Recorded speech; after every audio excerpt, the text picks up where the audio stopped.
कभी भी माहौल ऐसा ना हो कि कोई कम्युनल माहौल ख़राब हो, आबो हवा ख़राब हो। यहाँ इंदौर की तहज़ीब रही कि यहाँ पर हमेशा मालवा के अंदर हिंदू मुस्लिम जो है एक लंबे वक्त से आपसी भाईचारे के साथ में खुशियों के साथ रहते हुए आया है। लेकिन पिछले कुछ वक्त से बीजेपी सरकार आने के बाद से यहाँ पर जो है हालात धीरे धीरे चेंज होने लगे। तो कुछ इंसिडेंट्स ऐसे हुए कि जिसके अंदर मैं आगे आकर के मैंने ये कोशिश की प्रशासन के साथ में रह करके कि मैं कहीं ना कहीं जो कम्युनल आबो हवा ख़राब की जा रही है उसको ना होने दूं। और उसके अंदर मैंने जो कोशिशें की कि चाहे वो अगर हम बात करें CA/NRC के प्रोटेस्ट की, चाहे हम बात करें कि मुनव्वर फारूकी का जो इंसिडेंस हुआ था उसकी, चाहे हम बात करें तस्लीम चूड़ीवाले के साथ जो लिंचिंग हुई थी उसकी, या अभी लेटेस्ट जो फसादात हुए हैं उसकी, इन सभी मामलात के अंदर मेरी कौन से फसादात? लेटेस्ट जो हुए अभी खरगोन के राइट्स हुए हैं। इसके पहले चांदन खेड़ी में जब शौर्य यात्रा के नाम पे आज से 3 साल पहले चांदन खेड़ी में हुए थे, उज्जैन में हुए थे। चूँकि Malwa as a social activist काम करता हूँ, इंदौर MP के अंदर मतलब जो मालवा निमाड़ का सबसे बड़ा शहर है, तो मालवा निमाड़ में कभी भी कुछ होता है तो यहाँ वहाँ के लोगों की मतलब जो उम्मीदें होती हैं वो इंदौर से वाबस्ता होती हैं।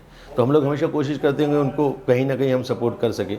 तो हमने हर वक्त पे इस चीज़ का कोशिश किया है कि प्रशासन के सहयोग से हम एक आपसी तालमेल बिठा करके वो चीज़ों को सुधार सकें। लेकिन ये चीज़ कहीं ना कहीं उन्होंने नेगेटिव वे में ली प्रशासन ने, सरकार ने, और धीरे धीरे मेरे खिलाफ़ जो है उन्होंने केस मुकदमे कहीं उनको मिल नहीं पा रहे थे। बड़वाड़ी चौकी पर जब रात में प्रोटेस्ट के वक्त पे लाठीचार्ज हुआ था उस वक्त उन्होंने 188 की धारा में मुझ पर एक FIR की थी जिस पे केस चल रहा है, हमने उसको चैलेंज किया हुआ है। इसके बाद इन्होंने तस्लीम चूड़ीवाले के केस में मुझ पर एक FIR की शांति भंग करने की और बलवा करने की और मतलब गाली गलौज की, इस तरह की जो नॉर्मल धाराएं होती हैं। उसी दौरान मुझे ज़िला बदर का नोटिस DM के द्वारा दिया गया, मेरे साथ में मेरे 9 साथियों को भी दिया गया।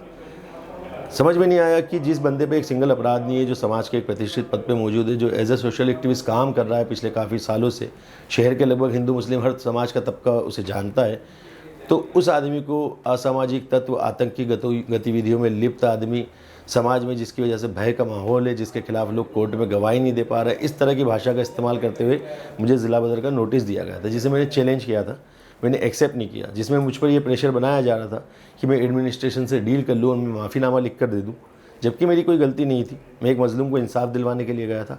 वो भी मैं प्रशासन के अधिकारियों से बातचीत करने के बाद जब तस्लीम हमें मिला था तो उस वक्त पे मैंने इंदौर के पूर्व SP और पश्चिम के SP जो हैं उन दोनों SP से बात की, पुलिस SP से बात करने के बाद में उन्होंने कहा कि 0 पे कायमी के लिए आप सेंट्रल कोतवाली थाने जाएँ। SP के कहे अनुसार ही जब हम वहाँ पर पहुँचे, साथ में हमारे पीछे जो पॉलिटिशियंस हैं वो आने लगे। उन लोगों ने कब भीड़ इकट्ठा कर ली, क्या हुआ हमें नहीं पता। हमने FIR करवाई, हम बाहर आ गए। अगले दिन सुबह पता चलता है कि हम पे FIR हो गई और उसके एक दिन बाद पता चलता है कि हमारे ऊपर ज़िला बदर की कार्रवाई की जा रही है।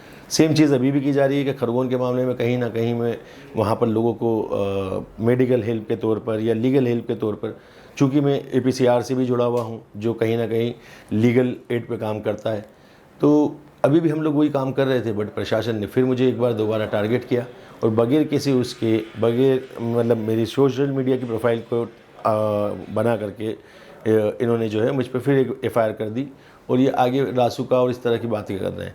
कहीं ना कहीं ये लोग कोशिश करते हैं कि मुझे नेगेटिव करके, मुझे ऐसे संगठनों के साथ जोड़ करके कि जो इनकी नज़र में नेगेटिव है, उन तंजीमों के साथ जोड़ करके मुझे देशद्रोही करार दे दिया जाए या मुझे देश विरोधी गतिविधियों में लिप्त करार दे करके ये मुझे एक मुजरिम के तौर पर साबित करने पर तुले हैं। तो अभी आप किस तरीके से देखते हैं जो चीज़ें हो रही हैं, रासुका लगाने की बात की जा रही है, कैसा महसूस कर रहे हैं? डर है अंदर? देखिए, डर बिल्कुल नहीं है। रीज़न कि मतलब सीधी सी बात है कि मैं एक मुस्लिम हूँ, तो कहीं ना कहीं ये मेरा मानना है कि अगर मैं इंसानियत के लिए काम कर रहा हूँ, मेरा मज़हब इंसानियत सिखाता है। मेरे नबी को रहमतुल्लिल आलमीन कहा गया है, मतलब पूरे आलम के लिए रहमत, और पूरे आलम में सभी तरह के, सभी धर्म के, सभी मज़हब के, सभी जात पात के इंसान आते हैं। तो इंसानियत इस्लाम का पैगाम है। मैं इंसानियत के लिए काम कर रहा हूँ, तो कहीं ना कहीं मेरा रब, मेरा मुहाफ़िज़ है, वो मेरा साथ देगा। मैं गलत नहीं हूँ, मैं कहीं भी कुछ ऐसा काम नहीं कर रहा हूँ जो इंसानियत के ख़िलाफ़ हो। तो मुझे नहीं लगता कि जब तक वो मेरे साथ है तो मेरा कुछ गलत होगा। हाँ, ये ज़रूर है कि जिस तरह की साजिशें की जा रही है और पिछले कई सोशल एक्टिविस्ट को जिस तरीके से साजिशन प्रशासन ने और सरकारों ने कहीं ना कहीं मुजरिम साबित करके झूठे मुकदमों में जेल भेज रखा है और सालों से उन्हें कैद कर रखा है, तो हो सकता है कि उस तरह की आजमाइशें ज़रूर हो सकती है मेरे साथ, लेकिन डर जैसा ऐसा कुछ मेरे साथ नहीं है। हाँ, ये ज़रूर है कि मैं लीगली इस चीज़ को फाइट करूँगा, क्योंकि संविधान, भारतीय संविधान कहीं ना कहीं आज भी अपना वजूद रखता है। न्यायपालिका में मुझे आज भी कहीं ना कहीं विश्वास है क्योंकि ठीक है 10 केस में से अगर 8 केस में इंसाफ नहीं मिल पाया तो 2 में तो मिलता है। तो हमारे लिए कहीं ना कहीं एक उम्मीद की किरण वो 2 हैं। तो मैं वो मान के चल रहा हूँ कि कहीं ना कहीं मैं अगर इसको न्यायिक पालिका के थ्रू जा करके इस चीज़ को फाइट करता हूँ तो हो सकता है कि कहीं मेरा रास्ता वहाँ से बन जाए।